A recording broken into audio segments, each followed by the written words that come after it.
दोस्तों, स्वागत है आपका अपनी YouTube channel Rohit Goswami law classes में।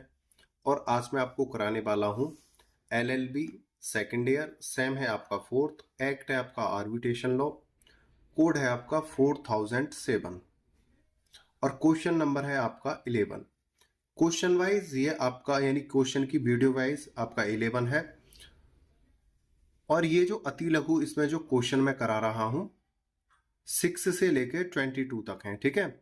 अब से पहले इनसे जो पहले थे वो मैं वेरी शॉर्ट और शॉर्ट में आपके करा चुका हूं। ये जो 5 क्वेश्चन थे 1 to 5 ये आपके डिफरेंट वाले थे, यानी अंतर डिफरेंट बिटवीन वाले थे, ठीक है, अंतर वाले थे, वो मैं करा चुका हूं आपके 1 से लेके 5 तक। वो क्वेश्चन नंबर 9 और 10 में थे, यानी वीडियो नंबर 9 और वीडियो नंबर 10 में आपको देखने को मिलेंगे। अब हमें कराने हैं इसमें 6 से लेके 22 तक क्वेश्चन है, ठीक है, उनको देखेंगे। ये इसलिए मुझे एक्सप्लेन करना पड़ रहा है कि बच्चे फिर कमेंट करते हैं कि सर आप क्वेश्चन नंबर भूल गए हो, सर आप कैसे करा रहे हो, कि वीडियोज आपकी 11 नंबर की है, क्वेश्चन आप 6 से स्टार्ट कर रहे हो। ये सब चीजें मुझे फिर बतानी पड़ती हैं, ठीक है। तो क्वेश्चन वीडियो नंबर 9 में 1 से 2 क्वेश्चन कराए हैं और वीडियो नंबर 10 में 3 से 5 तक कराए हैं और वीडियो नंबर 11 में 6 से 22 तक के क्वेश्चन है। और वेरी वेरी इंपॉर्टेंट है। कुछ क्वेश्चन ऐसे हैं कभी कभी शॉर्ट में भी बूझ ले जाते हैं 10 नंबर में, कभी कभी, नहीं तो ये 5 नंबर में ही आते हैं जो मैं क्वेश्चन कराने वाला हूं आपको। क्वेश्चन है हमारा मध्यस्थम खर्च से आप क्या समझते हैं। जब हम दो लोगों का समझौता कराते हैं, मध्यस्थता कराते हैं ए और बी पक्ष की, इस मध्यस्थता में जो भी खर्च आता है उसके बारे में बात की गई है। मध्यस्थम खर्च, मध्यस्थम अधिकरण, अधिकरण का मतलब होता है न्यायालय, न्यायालय और न्यायालय का न्यायाधीश, सही है। तो मध्यस्थम न्यायाधीश को मध्यस्थम के खर्चों का निर्धारण करने की शक्ति प्रदान की गई है। अधिकरण का मतलब न्यायालय का न्यायाधीश। इसको जो समझौते में जो भी खर्च होता है उस खर्च को करने के लिए निर्धारण करने के से शक्ति दी गई है। मध्यस्थम खर्चे में मध्यस्थ, मध्यस्थों तथा साक्ष्यों की फीस, मध्यस्थम कार्रवाई में खर्च हुई राशि आदि का समावेश है, ठीक है। आगे चलते हैं। लोक अदालतों द्वारा दिए गए पंचाटों की क्या प्रकृति है। लोक अदालतों द्वारा जो निर्णय दिए जाते हैं उन पंचाटों, उन निर्णयों की क्या प्रकृति है, मतलब क्या मान्यता है उनकी, उन्हें देखते हैं। क्वेश्चन नंबर 7 का आंसर है पॉइंट नंबर 1, प्रत्येक पंचाट यानी प्रत्येक निर्णय सिविल कोर्ट की डिग्री के समान माना जाएगा। जैसे उसने सिविल कोर्ट के द्वारा निर्णय दिया है, मध्यस्थ ने, मध्यस्थ के लोक अदालत के मध्यस्थों ने जो बीच में फैसला कराते हैं, जो लोक अदालत के जो न्यायाधीश होते हैं वो जो निर्णय देते हैं, ऐसा निर्णय माना जाएगा जैसे वो सिविल कोर्ट की डिग्री के समान है। दूसरा, जहां लोक अदालतों द्वारा समझौता या निपटारा हो जाता है वहां न्यायालय को दी गई कोर्ट फीस वापस मांगी जा सकेगी। जैसे ए और बी हैं, इनका पहले से किसी कोर्ट में केस चल रहा था, लेकिन लंबा समय होने के बाद, लंबा समय और ज्यादा पैसे के खर्च की वजह से इन्होंने निर्णय लिया कि हम समझौते के आधार पर, या इनमें से किसी एक पक्ष ने यह सोचा कि अपना केस मैं लोक अदालत लेके जाऊंगा और लोक अदालत इनके बादों में निर्णय दे देती है, तो कोई भी पक्ष से इसकी जो फीस कोर्ट ने ली है उसे वापस कर दी जाएगी। पंचाट निर्णय अंतिम और पक्षों पर बाध्य होगा और जो ये निर्णय देगा, लोक अदालत का जो न्यायाधीश है, मध्यस्थ वाले जो न्यायाधीश हैं, जो निर्णय देंगे वो पक्षों पर बाध्य होंगे, पक्षों द्वारा माने जाएंगे और इसके खिलाफ किसी न्यायालय में अपील नहीं की जा सकेगी, मतलब इसके ऊपर पुनर्सुनवाई नहीं होगी। बहुत ही विशेष परिस्थितियों में, बहुत ज्यादा क्रिटिकल कंडीशन उत्पन्न होती है या कोई समस्या उत्पन्न होती है, तभी पुनः विचार किया जाएगा, पुनर्वलोकन किया जाएगा, अन्यथा नहीं। क्वेश्चन नंबर 8 ADR वैकल्पिक विवाद निश्चय प्रणाली का क्या उद्देश्य है? पक्षों के मध्य विवाद को शीघ्र एवं सस्ते में निपटारा। यहां पर लिखा हुआ है, ये आपको नहीं दिख रहा हो, यहां लिख लेना, सस्ते में निपटारा। ठीक है। पक्षों के मध्य विवाद को शीघ्र यानी तुरंत एवं सस्ते में निपटारा यानी जल्दी और कम खर्च में न्याय प्रदान करना, जिससे न केवल पक्षों का विवाद खत्म हो बल्कि उनके संबंधों का बिगाड़ने वाले संघर्ष भी समाप्त हो जाएं, जिसके कारण विवाद उत्पन्न हुआ था। मतलब इसका मतलब है जो ADR है, वैकल्पिक विवाद निश्चय प्रणाली का क्या अर्थ है? जो पक्ष हैं A और B, इनके विवादों में समय और पैसा ज्यादा खर्च हो रहा है और समय ज्यादा लग रहा है, तो दोनों पक्ष आपस में शत्रु भी ज्यादा लंबे समय के लिए बन रहे हैं। तो इसका मतलब क्या है? इनकी जो समस्या है जल्दी यानी शीघ्र तुरंत सॉल्व की जाए और कम खर्च में सॉल्व की जाए, जिससे कि एक तो इनका निपटारा हो गया और इनकी जो आपस की शत्रु भावनाएं थी वो खत्म हो गई। ये इसका लाभ था ADR का।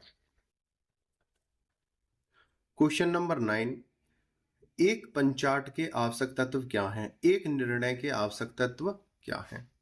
मध्यस्थम पंचाट का मध्यस्थम प्राधिकरण, मतलब ये जो पंचों का निर्णय है, पंचों के प्राधिकारी, जो इनका जो मुख्य प्राधिकारी होता है, जो इनको शक्ति दी जाती है, के सदस्यों द्वारा लिखित एवं हस्ताक्षरित होगा।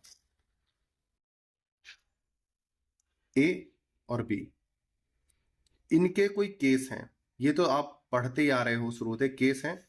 इनके लिए जो लोक अदालत के द्वारा जो न्यायाधीश नियुक्त किए जाते हैं, ठीक है, उनको अर्ध न्यायिक शक्ति दी जाती है। ये लोग किस में होते हैं? लोक अदालत में। और लोक अदालत के न्यायाधीश को अर्ध न्यायिक शक्तियां होती हैं। ठीक है। जिस न्यायाधीश के पास शक्ति होंगी उसे प्राधिकारी बोला जाता है। ठीक है। तो इसलिए यहां पर बोला है मध्यस्थम प्राधिकारी, यानी जिस न्यायाधीश के पास शक्तियां हैं उसको न्यायाधीश प्राधिकारी बोला जाएगा या प्राधिकारी न्यायाधीश बोला जाएगा, जिसके पास शक्तियां हैं। और इसमें क्या बोला है? मध्यस्थम पंचाट का मध्यस्थम प्राधिकरण के सदस्यों द्वारा लिखित एवं हस्ताक्षरित होगा। दूसरा, पंचाट आपसी निपटारा होना चाहिए। ये दोनों पक्षों की सहमति से या इनमें से किसी एक पक्ष के द्वारा आकर यहां पर अपील डाली गई हो तभी ये माना जाएगा। पंचाट आपसी निपटारा होना चाहिए। दूसरा, पंचाट कारण युक्त होना चाहिए। फोर्थ, पंचाट निश्चित एवं अंतिम होना चाहिए। फिफ्थ, पंचाट का रजिस्ट्रेशन आवश्यक नहीं होता। क्वेश्चन नंबर 10 है विदेशी मध्यस्थम किसे कहते हैं? मतलब अभी हमने एक क्वेश्चन पढ़ा था केंद्रीय, वो अंतरराष्ट्रीय केंद्र वाला, ठीक है, अंतरराष्ट्रीय केंद्र वाला हमने क्वेश्चन कराया था, जिसकी जो स्थापना है वो हुई थी 6 अक्टूबर 1995 को। और एक था ADR वैकल्पिक विवाद निश्चय प्रणाली, इसकी जो स्थापना हुई थी वो हुई थी 9 नवंबर 1995। ठीक है। और इसमें हुई थी अंतरराष्ट्रीय केंद्र की, जिसमें विदेशी विवादों को भी सॉल्व किया जाता था। उसके बाद ऊपर ये बात है विदेशी मध्यस्थम किसे कहते हैं? नंबर 1, जो विदेशी भूमि पर किया गया हो, यहां पर लिख लेना, जो विदेशी भूमि पर किया गया हो। नंबर 2, विदेशी मध्यस्थ द्वारा किया गया हो। तीसरा है जिसमें विदेशी कानून लागू होता हो। चौथा है जिसमें विदेशी राष्ट्र एक पक्ष हो। सही है, बहुत सिंपल सिंपल पॉइंट है, आप एक बार में ही रट जाओगे। ठीक है, आगे चलते हैं। क्वेश्चन नंबर 11, तीव्र पथ विवाचन। विवाचन का मतलब होता है मध्यस्थम। ठीक है, तीव्र पथ मध्यस्थम तकनीक किन मामलों में लागू होती है? ठीक है, जो दस्तावेजों के आधार पर निर्णित किए जाते हैं तथा जिनमें गवाहों की मौखिक सुनवाई की आवश्यकता होती है। ये क्वेश्चन आपका जो आएगा ना, वहां पर इस प्रकार से कहानी नहीं लिखी मिलेगी आपको, वहां पर हल्का सा पॉइंट लिखा मिलेगा, क्या? तीव्र पथ, बस ये आएगा आपका 5 नंबर में। वहां पे ये लिखा मिलेगा तीव्र पथ, कि आप क्या जानते हो, क्या समझते हो, ये कुछ नहीं लिखाएगा। तो आपको सिर्फ वहां पे क्या लिखना है, जो दस्तावेजों के आधार पर निर्णित किए जाते हैं, यानी कुछ जो उनके जो सबूत होते हैं, कागज होते हैं, उनके आधार पर, तथा जिनमें गवाहों की मौखिक सुनवाई की आवश्यकता होती है। जहां पर गवाह खुद आकर गवाही दें, मौखिक उसकी आवश्यकता होती है। ठीक है, क्वेश्चन नंबर है आपका 12, विधिक प्रतिनिधि का क्या तात्पर्य है? एक ऐसा व्यक्ति जो विधिक रूप से किसी मृत व्यक्ति की संपदा का प्रतिनिधित्व करता है। वहां पर आपका जो क्वेश्चन आएगा, वहां पर सिर्फ आपका लिखा मिलेगा विधिक प्रतिनिधित्व, या विधिक प्रतिनिधित्व का क्या तात्पर्य है या क्या अर्थ है। तो आप ये ना सोचना कि वहां पर आगे की कोई चीज नहीं है, तो वहां खाली विधिक प्रतिनिधित्व भी आ सकता है। जब कोई व्यक्ति खत्म हो जाता है, मृत्यु हो जाती है, तब उसका कोई उत्तराधिकारी या उसका कोई संबंधित व्यक्ति उस विवाद में आगे कार्रवाई करता है। ऐसा व्यक्ति जो विधिक रूप से किसी मृत व्यक्ति की संपदा का प्रतिनिधित्व करता है, और इसमें ऐसे व्यक्ति का समावेश है जो मृत व्यक्ति की संपदा में हस्तक्षेप करता है। भाई अगर कोई व्यक्ति खत्म हो जाता है, मृत्यु हो जाती है, तो उसका जो केस चल रहा है, जो उसकी संपदा, जो संपत्ति है, उसके जो अधिकार हैं, उसमें जो अधिकार रखता हो, मृत व्यक्ति के अधिकारों में अपना अधिकार रखता हो, उसको विधिक प्रतिनिधित्व वाला व्यक्ति कहते हैं। और जहां एक पक्ष प्रतिनिधिक है हैसियत से कार्य करता है, वहां वह व्यक्ति जिसमें इस प्रकार कार्य करने वाले पक्ष की मृत्यु हो जाने पर संपदा न्यायगत हो जाती है। 13 नंबर का क्वेश्चन है, अंतरिम या अंतिम पंचाट और अंतरिम आदेश में क्या अंतर है? इस क्वेश्चन को थोड़ा ध्यान से देख लेना। अंतरिम पंचाट और अंतरिम आदेश में अंतर। पहले क्या देखेंगे? अंतरिम आदेश, फिर देखेंगे अंतरिम पंचाट। माध्यस्थम अधिकरण मतलब जो सुलह कराने वाला न्यायाधीश है। ठीक है, सुलह कराने वाला न्यायाधीश पक्षों के निवेदन पर, भाई समझौता कब होता है? जब दोनों पक्ष राजी होते हैं, या उनमें से कोई एक पक्ष आता है, पक्षों के निवेदन पर विवाद की विषय वस्तु के बारे में संरक्षणात्मक प्रयास के रूप में कोई अंतरिम आदेश जारी कर सकता है। कोई पक्षकार है, जैसे ए है या बी है, इनमें से ये दोनों या इनमें से कोई एक अगर मध्यस्थम अधिकरणीय न्यायाधीश के पास आते हैं और इनकी जो विषय वस्तु है उसकी जानकारी हो जाती है, ठीक है, तो जो मध्यस्थम न्यायाधीश होता है वो अंतरिम आदेश जारी कर सकता है। किसके बारे में? संरक्षणात्मक प्रयास के रूप में। ठीक है, जो केवल मध्यस्थम कार्रवाई के दौरान ही लागू रहेगा, और इसके प्रभावी रहने तक पक्षकार ऐसा कोई कार्य नहीं करेंगे। किसको? संरक्षणात्मक प्रयास के रूप में। भाई एक बात बताओ, जैसे ए है और बी है, इसका बात जो है लोक अदालत में आ गया, ठीक है, और जो मुख्य न्यायाधीश हैं, जो मध्यस्थम न्यायाधीश हैं, इनके संज्ञान में ये मामला आ गया है, तो इनका आदेश क्या है कि भाई जब तक आपका निर्णय नहीं हो जाता है, ठीक है, आप रक्षात्मक उपाय करोगे, आप किसी भी प्रकार का विवाद नहीं करोगे। ठीक है, यही बात यहां पर कही गई है। मध्यस्थम अधिकरण पक्षों के निवेदन पर विवाद की विषय वस्तु के बारे में संरक्षणात्मक प्रयास के रूप में कोई अंतरिम आदेश जारी कर सकता है, जो केवल मध्यस्थम कार्रवाई के दौरान ही लागू रहेगा और इसके प्रभावी रहने तक पक्षकार ऐसा कोई कार्य नहीं करेंगे जो दूसरे पक्ष के लिए हानिकारक हो। अंतरिम आदेश अंतरिम व्यादेश के रूप में भी हो सकता है। ठीक है, अंतरिम आदेश किसके रूप में हो सकता है? अंतरिम व्यादेश के रूप में भी। परंतु इसके विपरीत मध्यस्थम द्वारा दिया गया अंतरिम पंचाट यानी अंतरिम निर्णय अंतिम पंचाट का ही भाग होता है। यह है अंतरिम पंचाट और यह है अंतिम पंचाट का ही भाग होता है, जो पक्षों पर बाध्यकारी प्रभाव रखता है। यहां पर कहने का मतलब यह है, जब तक आपका कोई निर्णय नहीं हो जाता है, आपके पास कोई निर्णय नहीं आ जाता है, मध्यस्थम न्यायाधीश यह चाहते हैं कि जब तक आपकी विषय वस्तु हमने देख ली है, उस समय आपको एक अंतरिम आदेश दे देते हैं, यानी एक छोटा सा कोई निर्णय आपको दे देते हैं, आदेश दे देते हैं कि आप जब तक किसी भी प्रकार की कार्रवाई, लड़ाई झगड़ा या कोई भी समझौता अब आपस में नहीं करोगे, जब तक हम इस पे निर्णय नहीं कर देंगे। ठीक है, जब ये अंतरिम आदेश अंतरिम पंचाट बन जाता है,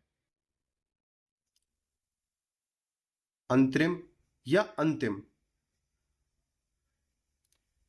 तो ये फिर दोनों पर बाध्यकारी हो जाता है और इसे मानने के लिए दोनों बाध्य हो जाएंगे और इसकी सुनवाई दोबारा फिर नहीं होती है। सुनवाई कब होती है? कोई विशेष परिस्थिति होती है तब। आगे चलते हैं। मध्यस्थम अधिनियम का क्या उद्देश्य है? विदेशी मध्यस्थम पंचाटों के प्रवर्तन, प्रवर्तन का मतलब होता है बदलना नहीं, लागू होना, प्रवर्तन लागू। ठीक है, विदेशी मध्यस्थम निर्णयों के लागू और अंतरराष्ट्रीय वाणिज्यिक मध्यस्थम में देशी मध्यस्थम से संबंधित विधि को एकत्रित और संशोधित करना तथा सुलह और उससे संबंधित मामलों के लिए या उसे अनुसांगिक विषयों से संबंधित विधि को परिभाषित करना है। देखो यहां पर तीन विधि हैं। एक है विदेशी मध्यस्थम, ठीक है, दूसरा है अंतरराष्ट्रीय राज्य वाणिज्यिक मध्यस्थम, दो हो गए, तीसरा है देशी मध्यस्थम। से संबंधित विधि को एकत्रित मतलब तीनों को, मतलब जो एक दो तीन इनमें जो भी विधि आपस में मिल रही है उसको एकत्रित और संशोधित करना है। मतलब तीन विधि हो गई ना, विदेशी मध्यस्थम, अंतरराष्ट्रीय वाणिज्यिक मध्यस्थम और ये हो गई देशी मध्यस्थम। से संबंधित विधि को एकत्रित करना, संशोधित करना मतलब अगर उनमें कोई त्रुटि है या कोई उतार चढ़ाव है उसे सही करना, तथा सुलह और उससे संबंधित मामलों के लिए, जो मतलब जल्दी से जल्दी निपटारा हो सके ऐसे मामलों के लिए उसे आनुषंगिक विषयों से संबंधित विधि को परिभाषित करना है। मतलब एक ऐसी विधि बनानी है जिससे शीघ्र और जल्दी से जल्दी न्याय मिल सके, उसको परिभाषित करना है। ठीक है,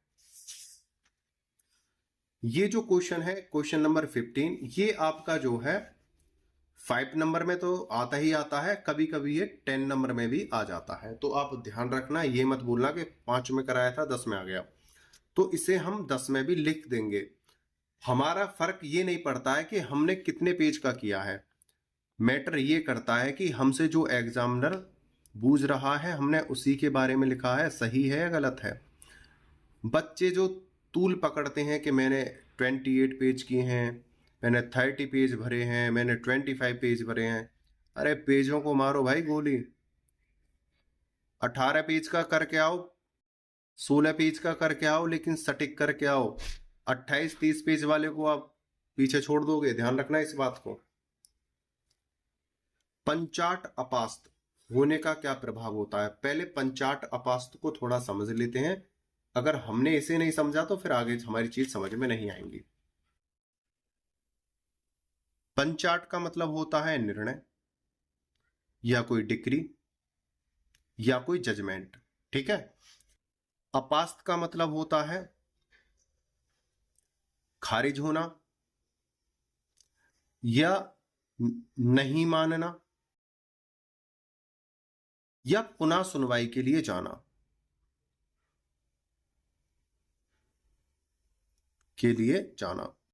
अब एक एग्जांपल लेते हैं। जैसे किसी न्यायाधीश ने मध्यस्थम न्यायाधीश ने कोई निर्णय दिया, ठीक है, निर्णय दिया लोक अदालत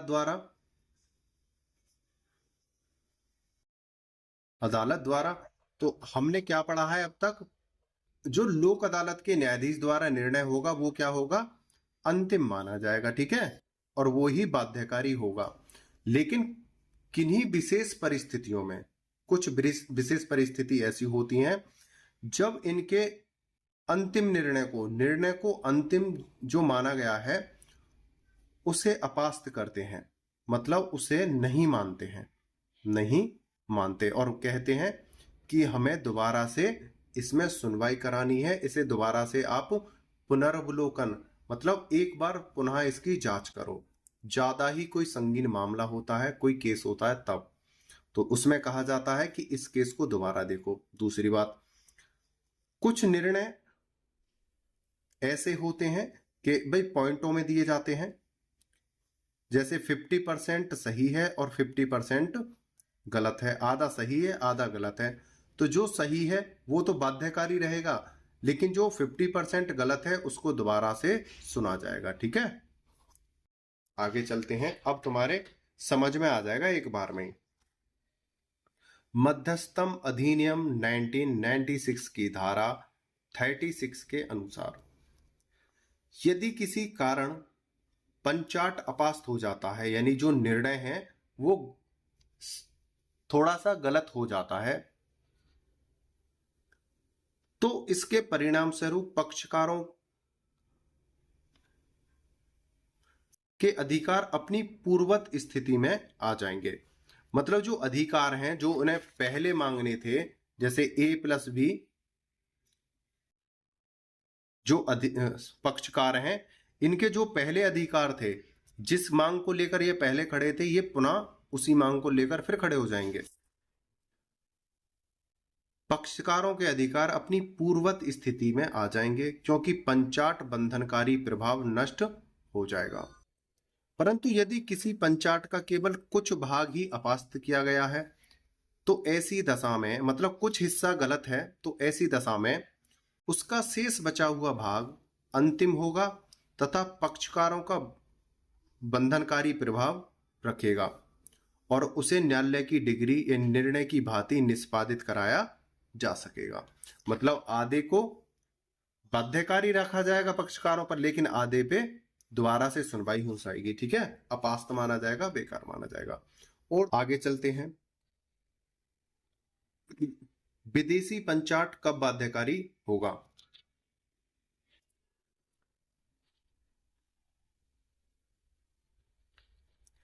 धारा 46 के अनुसार कोई भी विदेशी पंचाट जो इस अध्याय के अधीन परिवर्तनीय होगा, जो लागू होगा, मतलब इस परिवर्तनीय का मतलब ये नहीं है बदलने वाला, परिवर्तनीय का मतलब होता है जो लागू होगा इस अधिनियम के द्वारा। कोई भी विदेशी पंचाट जो इस अध्याय के अधीन लागू होगा उन व्यक्तियों के सभी प्रयोजनों के लिए बाध्यकारी समझा जाएगा जिनके बीच यह किया गया था, मतलब जिनके ऊपर वो लागू किया गया है उन पर यह बाध्यकारी होगा। और उन व्यक्तियों में से किसी के भी द्वारा भारतवर्ष में किसी विधि की कार्यवाही में प्रतिरक्षा, मुजराई या अन्यथा रूप में निर्भर किया जा सकेगा। और विदेशी पंचाट के प्रवर्तन यानी लागू के लिए इस अध्याय के किन्हीं निर्देशों में पंचाट पर विश्वास करने का निर्देश सम्मिलित है, ऐसा अर्थान्वित किया जाएगा। अगर कोई विदेशी पंचाट है यानी विदेशी निर्णय है जो इस प्रकार का है।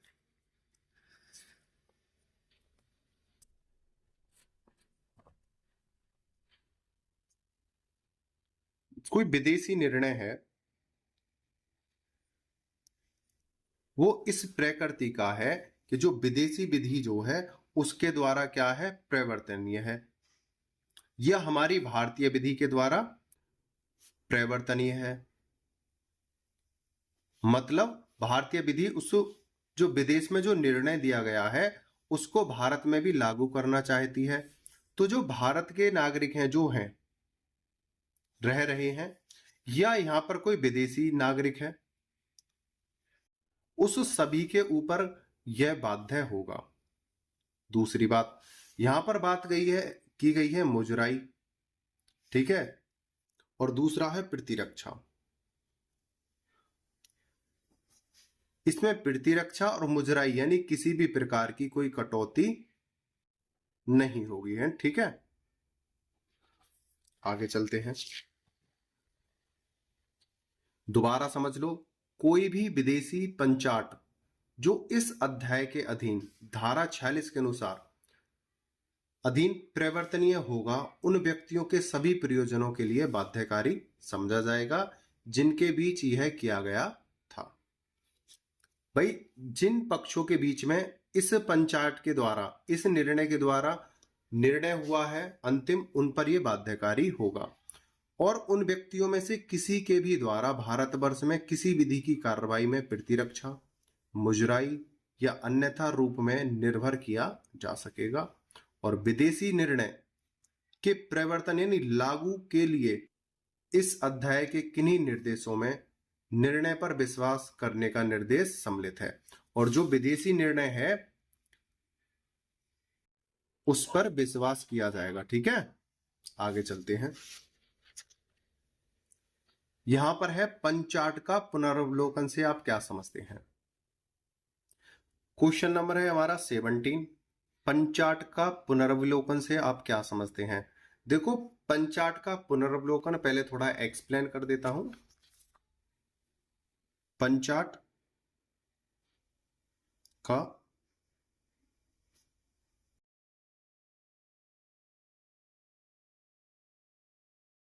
पुनर्विलोकन, इसे देखते हैं।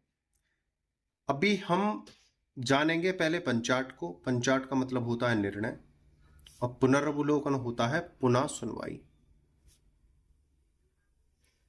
अगर किसी लोक अदालत के न्यायाधीश ने किसी में कोई निर्णय दे दिया है और वो निर्णय इस प्रकार का है जिससे कोई भी पक्षकार ए या बी पक्षकार में से कोई एक संतुष्ट नहीं है, या इनमें से दोनों ही संतुष्ट नहीं है, या किसी विशेष परिस्थिति के उत्पन्न होने पर उस निर्णय को जब पुनः देखा जाएगा, पुनः सुनवाई होगी, उस प्रक्रिया को पुनरावलोकन कहा जाता है। दोबारा सुनने की प्रक्रिया को पुनरावलोकन कहते हैं, ठीक है। एक एग्जाम्पल ले लेते हैं। जैसे ए व्यक्ति है, इसने पेपर दिया और पेपर इसने अपनी समझ से बहुत अच्छा दिया, और इसकी जो ख्वाहिश थी या इसको लग रहा था कि मैंने जिस तरह से पेपर दिया है मेरे कम से कम 70% प्लस नंबर आएंगे, ठीक है। होता क्या है, इस ए के परसेंट आती हैं 50+। अब इसे ए को गुस्सा आता है कि यार मुझे तो पूरा भरोसा था, मैंने इस प्रकार से मेहनत भी की थी, पेपर भी दिया है, और मेरे 70% प्लस आने चाहिए थे, यहां पर तो 50+ रह गए। अब ये अपनी कॉफी को रीचेक कराने के लिए एक एप्लीकेशन देगा, नोटिस देगा अपनी यूनिवर्सिटी को, और इसकी जो कॉपी है वो रीचेक होगी, यानी दोबारा से पेपर कॉपी चेक होगी। तो उसको कहेंगे कॉपी का पुनरावलोकन किया गया है, कॉपी को दोबारा से चेक किया गया है। इसी प्रकार से अगर कोई निर्णय दिया गया है और उससे कोई पक्ष संतुष्ट नहीं है या कोई विशेष परिस्थिति उत्पन्न होती है, तब उस निर्णय का पुनरावलोकन यानी दोबारा से सुनवाई होगी। मध्यस्थम और सुलह अधिनियम 1996 की धारा 9 और 34 के अधीन न्यायालय द्वारा पारित किए गए आदेशों के विरुद्ध पुनर्वलोकन का प्रावधान नहीं है। ठीक है, पहले तो क्या कहती है, मध्यस्थम और सुलह अधिनियम काफी बार बोल चुका हूं, काफी बार बता चुके हैं और रट भी चुका है कि जो निर्णय होगा वो अंतिम होगा और बाध्यकारी होगा। ठीक है, लेकिन किन्हीं विशेष परिस्थितियों में, परंतु फिर भी कुछ उच्च न्यायालयों, विशेषकर पंजाब तथा बिहार उच्च न्यायालय ने ऐसे आदेशों के विरुद्ध पुनर्वलोकन के लिए अनुमति प्रदान की है। कि इन बातों को जरा दोबारा से सुन लो, दोबारा से देख लो, किसने किया है, पंजाब तथा बिहार उच्चतम न्यायालय ने ऐसे आदेशों के विरुद्ध पुनरावलोकन की अनुमति प्रदान की है। ठीक है, आगे चलता हूं। क्वेश्चन नंबर है हमारा 18, मध्यस्थम के प्रकार क्या हैं। आपको वहां पर एग्जामिनर पूछेगा मध्यस्थम के कितने प्रकार हैं या प्रकार क्या हैं, तो आपको सीधा सा जवाब दे देना है 1 2 3 4। लेकिन हम थोड़ा सा यहां पर देखेंगे, आपको सिर्फ इतना ही करना है। अगर आपको पॉइंट याद हैं तो इतना कर दो, अगर थोड़ा सा ये थ्योरी याद हो जाती है तो वो भी कर लो। और देखो अभी याद हो जाएगी, मैं अभी आपको बताता हूं। मध्यस्थम के प्रकार, सरसरी तौर पर, सरसरी तौर होता है जल्दबाजी या जल्दी, जल्दबाजी या जल्दी। ठीक है, सरसरी, सरसरी तौर पर मध्यस्थम के 4 विभिन्न प्रकार हैं जिनका प्रयोग पक्षकारों द्वारा अपने विवादों के निपटारे हेतु किया जाता है। सरसरी का मतलब होता है जल्दबाजी या जल्दी, और सरसरी का मतलब होता है इसके अनुसार, इसके अनुसार, ये भी इसका अर्थ होता है। एक आपका शब्द होता है मुजरा।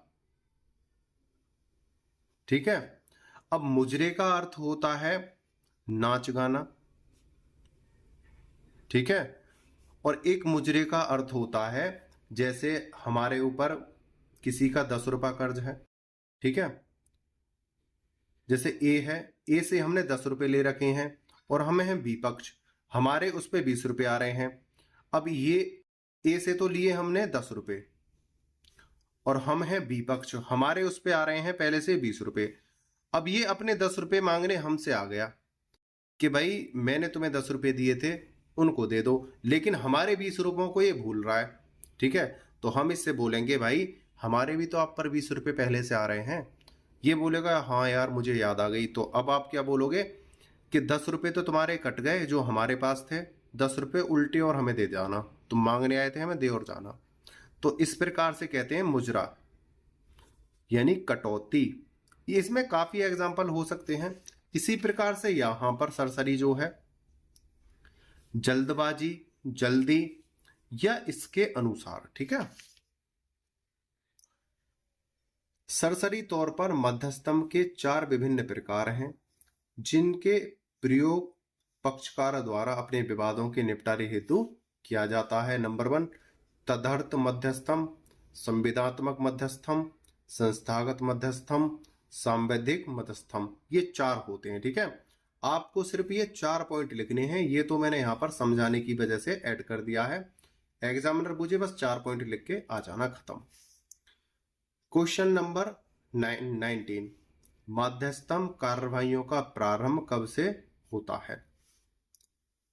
धारा 21 की व्याख्या के संदर्भ में सुप्रीम कोर्ट ने पुराने निर्णयों को पलटते हुए हाल के बाद, देखो इसमें सिर्फ हमें कुछ नहीं करना है, हमें केस लिख देना है। जैसा कि मैंने आपको बताया है, अगर हमसे एग्जामिनर कुछ डिमांड करता है और हमें कुछ चीज याद नहीं होती है, अगर उससे संबंधित हमारे पास कोई केस है तो हम केस को लिखे आए तो हमें पूरे नंबर मिलेंगे। उसी प्रकार से यहां करना है। धारा 21 की व्याख्या के संदर्भ में भूसामल म्यूनिसिपैलिटी अमलेरिट इलेक्ट्रिक कंपनी 1966, इसमें निश्चित किया गया कि यदि पक्षकारों में यह मध्यस्थम करार हो गया कि उनके मध्य विवाद उत्पन्न होने की दशा में उसे मध्यस्थम अधिकरण यानी न्यायालय को निर्देशित किया जाएगा। तो उस स्थिति में केवल एक पक्षकार द्वारा मध्यस्थों को निर्देश प्रस्तुत किया जाना मध्यस्थम कार्रवाई प्रारंभ करने के लिए पर्याप्त होगा, तथा यह आवश्यक नहीं है कि दूसरे पक्षकार ने इसके लिए सहमति दी हो। इसको थोड़ा सा एक्सप्लेन और एग्जाम्पल के अनुसार तुम्हें समझाता हूं, एक बार में आपके दिमाग में सेट हो जाएगा। ठीक है, आते हैं समझते हैं कैसे है। ए है और बी है, इनका केस चल रहा है और इनकी सुनवाई कौन कर रहा है?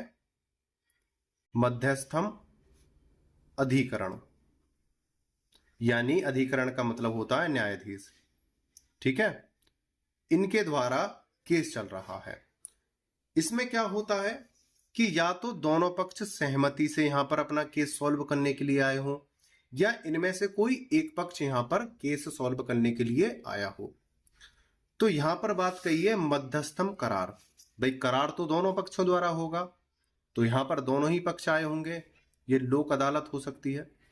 ठीक है, अदालत को बाद में देखो, पहले हम दोनों की कहानी सुन लेते हैं। ठीक है, तो मध्यस्थम करार हुआ है, बीच में मध्यस्थम करार हो तो इनके दोनों ही सहमति से यहां पर केस आया है, और इन्होंने यह मतलब करार किया किससे? न्यायाधीश से, कि अगर हमारे बीच कोई विवाद उत्पन्न होता है या न्यायाधीश ने इनसे कहा कि हम आपका केस तो लड़ रहे हैं, अगर आपके बीच किसी भी प्रकार का केस होता है मतलब विवाद होता है, तो आप हमारे पास आना, हमको सूचना देना। ठीक है, अब होता क्या है, इनका केस यहां पर चल रहा है, इन दोनों पक्षों में विवाद हो गया। ठीक है, अब विवाद हो गया तो न्यायाधीश ने क्या बोला था, या तो तुम दोनों मेरे पास आओगे या इनमें से कोई एक पक्ष मेरे पास आ जाना चाहिए। विवाद हुआ, विवाद होने के बाद इसमें से ए पक्ष जो है मध्यस्थम न्यायाधीश के पास चला गया और उसने बोला कि सर मेरे से जो दूसरा पक्ष है वो विवाद कर रहा है। ठीक है, या बी चला गया, उसने बोला कि सर ए पक्ष जो है मेरे से विवाद कर रहा है। तो जो मुख्य वो मध्यस्थम न्यायाधीश है, इनकी सुनवाई को तुरंत सुनेगा, इनकी कार्रवाई तुरंत करेगा सुनवाई में। ठीक है, सुनवाई हो गई और कार्रवाई होगी। ठीक है, अब यहां पर एक शर्त और ये है, मध्यस्थम न्यायाधीश और विधि यह कहती है कि आपका करार तो है कि अगर झगड़ा होगा तो हम आपको सूचना देंगे, अगर दूसरा पक्ष सूचना देने के लिए राजी नहीं होता है तो कोई दिक्कत नहीं है, आप में से कोई भी एक पक्ष हमारे पास आ जाना चाहिए, हम आपकी कार्रवाई को सुनवाई को आगे बढ़ाएंगे। अब देखना, अब पढ़ता हूं दोबारा से, अब आपकी समझ में एक बार में आ जाएगा। इसमें निश्चित किया कि यदि पक्षकारों में यह मध्यस्थम करार हो कि उनके मध्य विवाद उत्पन्न होने की दशा में उसे मध्यस्थम अधिकरण यानी न्यायाधीश को निर्देशित किया जाएगा, तो उस स्थिति में केवल एक पक्षकार द्वारा मध्यस्थों को निर्देश प्रस्तुत किया जाना मध्यस्थम कार्रवाई प्रारंभ करने के लिए पर्याप्त होगा। यानी एक पक्ष अगर मध्यस्थम के पास निर्देश देता है कि लड़ाई हो रही है, तो वो कार्रवाई प्रारंभ करने के लिए पर्याप्त होगा, तथा यह आवश्यक नहीं है कि दूसरे पक्षकार ने इसके लिए सहमति दी हो। ठीक है, अब आपकी समझ में बिल्कुल आ गया होगा, अब इसे कभी आप भूलोगे भी नहीं। आगे चलते हैं। विदेशी यानी जेनेवा अभिसमय पंचाट कब बाध्यकारी होगा? धारा 55 के अनुसार कोई विदेशी पंचाट यानी कोई विदेशी निर्णय जो इस अध्याय के अधीन लागू होगा, किसके अधीन? धारा 55 के अधीन। और ये धारा 55 किसकी है? मध्यस्थम और सुलह अधिनियम 1996 की धारा है। कोई विदेशी पंचाट जो इस अध्याय के अधीन परिवर्तनीय होगा, लागू होगा, उन व्यक्तियों के सभी प्रयोजनों के लिए बाध्यकारी समझा जाएगा, यानी सबके ऊपर लागू होगा जिनके बीच यह किया गया था, और तदनुसार उन व्यक्तियों में से किसी के भी द्वारा भारतवर्ष में किसी विधि के कार्रवाई में प्रतिरक्षा, मुजराई, अन्यथा रूप में निर्भर किया जा सकेगा। और विदेशी पंचाट के प्रवर्तन के लिए इस अध्याय के किन्हीं, यहां पर अंकी बिंदी लिख लेना, किन्हीं निर्देशों में पंचाट पर निर्भर करने का निर्देश सम्मिलित है, ऐसा अर्थान्वित किया जाएगा।